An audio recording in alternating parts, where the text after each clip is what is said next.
Aye. All right, welcome back, everyone. We are continuing this drive-by on H44. And so as we were having these conversations yesterday, Chair Lalonde did make contact with Commissioner Morrison, and she is fine with the structure of the task force. So that box is checked. But within these conversations, the Sheriff's Association wanted to come in and just offer a little bit of input. So here we are. I think it's the first time you're sitting before the committee in a bill capacity, correct? That's correct. Welcome, sir. Thank you, Mr. Chair, members of the committee. For the record, my name is Mark Anderson. I'm the Sheriff of Windham County and President of the Vermont Sheriff's Association.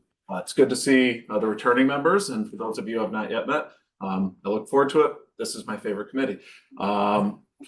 And now, Say that to all the no, I say that to the Government Operations Committee, because it's really where we do most of our work as the Sheriff's Association, and then also in Judiciary as well. But this is certainly one of the more exciting committees of everything. So that's why I like it. That is true. H44, Sheriff's Association would like to be included on the task force. One of the reasons for this is it's the Sheriff's Departments, generally speaking, working in coordination with the Agency of Transportation to coordinate highway safety grant work. And so that covers impaired driving, covers occupant protection, it covers work zone enforcement, it also covers the drug recognition expert program, which deals with impaired drivers under the influence of drugs other than alcohol. They also are trained to do work with alcohol-related impairment. So because it's the sheriff's departments that coordinate those grants, and we sub-grant out to municipal police departments and other organizations, it makes a lot of sense for us to be involved on an impaired driving task force to examine the various issues around how we deal with impaired drivers working with law enforcement and the criminal justice system. Happy to talk about the bill. I've read it today. So I don't have expert testimony related to the substance of the bill, but I also understand this is a drive-by, so I didn't think we needed to get too deep. No, I mean, we are really only speaking to the section with the task force. That's it. That is the part, that is jurisdictionally relevant part. So I guess if the inclusion of the Sheriff's Association on the task force is your ask, council, can you make it be so? I am in the process. Thank you, sir. And I guess that's really all we needed from you in this capacity right now. Great. So I know you had something to get to later this afternoon. I appreciate you finding time for us for this moment. Any time for this committee, and appreciate you taking our testimony. Wonderful, wonderful. All right, we'll stay on while council is working the words so we can review them. But I think unless anybody else has any issues with this section, we checked Morrison box. We're adding this association and entity to the task force. I'll have these guys in to talk about that once the words are done. And then I think we're in a happy place, right? I'm seeing nods and semi-smiles. All right. Sandy. Sandy, yes. Say how many members will be on the task force? We're adding one. Oh, we're adding one, being Yep. the sheriff being one. Yeah, correct. We're not removing, we're just Making it larger. plugging one more in. Gotcha. Good question. After 5B. We're not bumping anybody. Okay.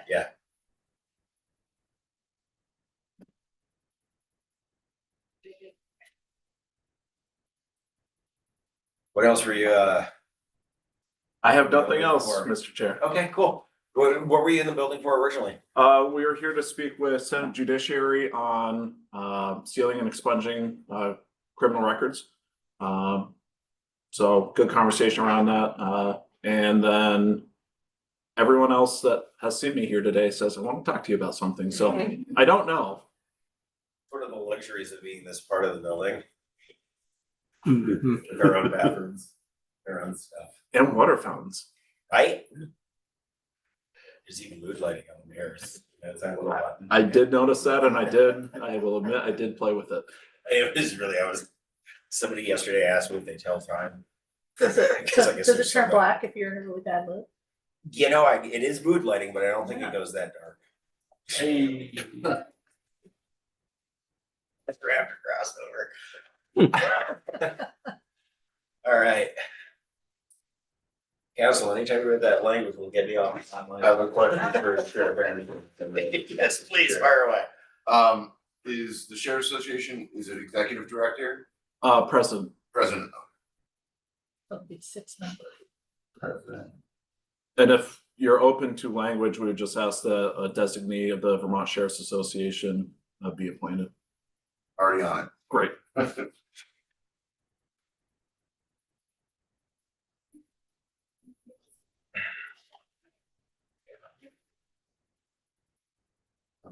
Okay. I think we're good. Let me pull this up. Yeah, share screen would suffice. Get there. No worries, no worries. You're our last thing before lunch. Zero pressure. Right, don't stand between us and lunch, please, Ben. I typically. Go try not off to. hungry. It's Only a thing we precarious have is a little- situation for an attorney. Oh, right, we don't have stove. Otherwise we would. You know, Yeah. I brought that up with the previous chair last biennium. Thank you. It's probably not. There a were good idea. concerns. Little microwave, little mini microwave over there. Oh, we have. We have- No, we have a Microwave. microwave. We had a new fridge and an old microwave. Okay, so you will see, so for the record, Ben Novogradzki from the Office of Legislative Counsel. You'll see here an unedited instance of amendment to H44. For all the new members, everybody familiar with an instance of amendment is or compared to anything else? This could be a Run teaching through moment. it, run through it. All right, so there are various types of amendments you can make to a bill. One, and so you'll see the House Judiciary Amendment was a strike all. So what that essentially does is strike all the language of the bill and insert new language in place of that. What an instance of amendment does here is that it strikes particular language. It can be a section, a subsection, a word, and then replaces it with something else. So that's what we're doing here. So as you'll read, is that in H44,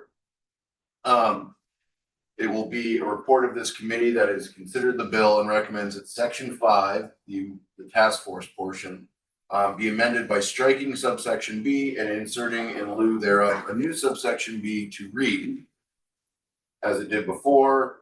However, with the addition of a new 6, that the president of the Vermont Sheriff's Association or designee is now a member of the task force. And so it actually is a good thing because it creates an odd number. And from a drafting perspective, it's always good to have an odd number on a task force in the event there's ever a tie in a vote. Therefore, you have the numbers to break the tie. So folks recall when we were reviewing case precedents in legal history, when we were doing the Bennington one, there was that situation where one of the committees that was doing their job within that was a 4-person committee and they tied at 2-2. And remember me multiple times saying, wow, that was a choice.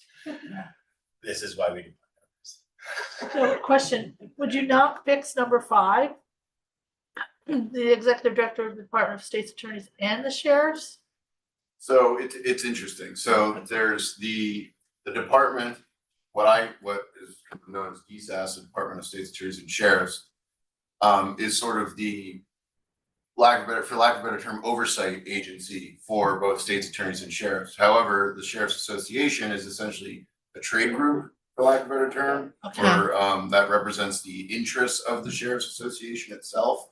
But I would defer to Sheriff Anderson if there's any further information on that front. I completely agree with what legislative counsel said. I would frame what the Department of State's Attorney Sheriff's does is what I call is the Department of County Government. And so instead of having testimony from 14 different sheriffs and 14 different states attorneys for the purposes of budgets, DSAS was created to funnel all budgeting aspects through the legislature as one entity. So they don't necessarily take policy positions because they're just here to do the logistics of the Department of State's Attorneys and Sheriffs. The sheriffs represent sheriff's issues, state's attorneys represent state's attorney issues, and then SAS or DSAS, they DSAS meaning Department of States Attorneys and Sheriffs. DSAS. they manage making sure employees that are employees of the state are paid. They deal with HR issues, so they deal with more of the operational aspects, not so much the policy aspects. Gotcha. Thank you for that clarification. I did just send a request for Jay Hooper to return to the committee so we can take a look at this for. Mr. Chair, if I may, Yes. so I would just advise the committee that, this is an unedited draft. And typically, it's good practice to vote on edited drafts. And I do know, from a time perspective, I think House Appropriations is looking at this tomorrow afternoon. Okay. So you've got a little bit of time if you wanna, you can take a straw vote, obviously, this is an amendment. Yeah, we got a. You can take a real one. Yeah. So if you want to defer to tomorrow to give the editors some time to just, it's not gonna Yeah. take long, so I think. No, that is it's a to great, Work their magic. that is a great procedural point, council. So I guess right now what we'll do is just a thumbs up, thumbs down to proceed, and then we'll do a formal vote tomorrow, so we can call off Jay from returning. Anyway. Real quick, straw, thumbs up to proceed. Bang, 1, 2, 3, 4, 5, 6, 7, 8, 803. Cool, thank you, everyone. Yeah. That was quick work on a piece that's moving, well done. And yes, we'll just wait for the edited language, so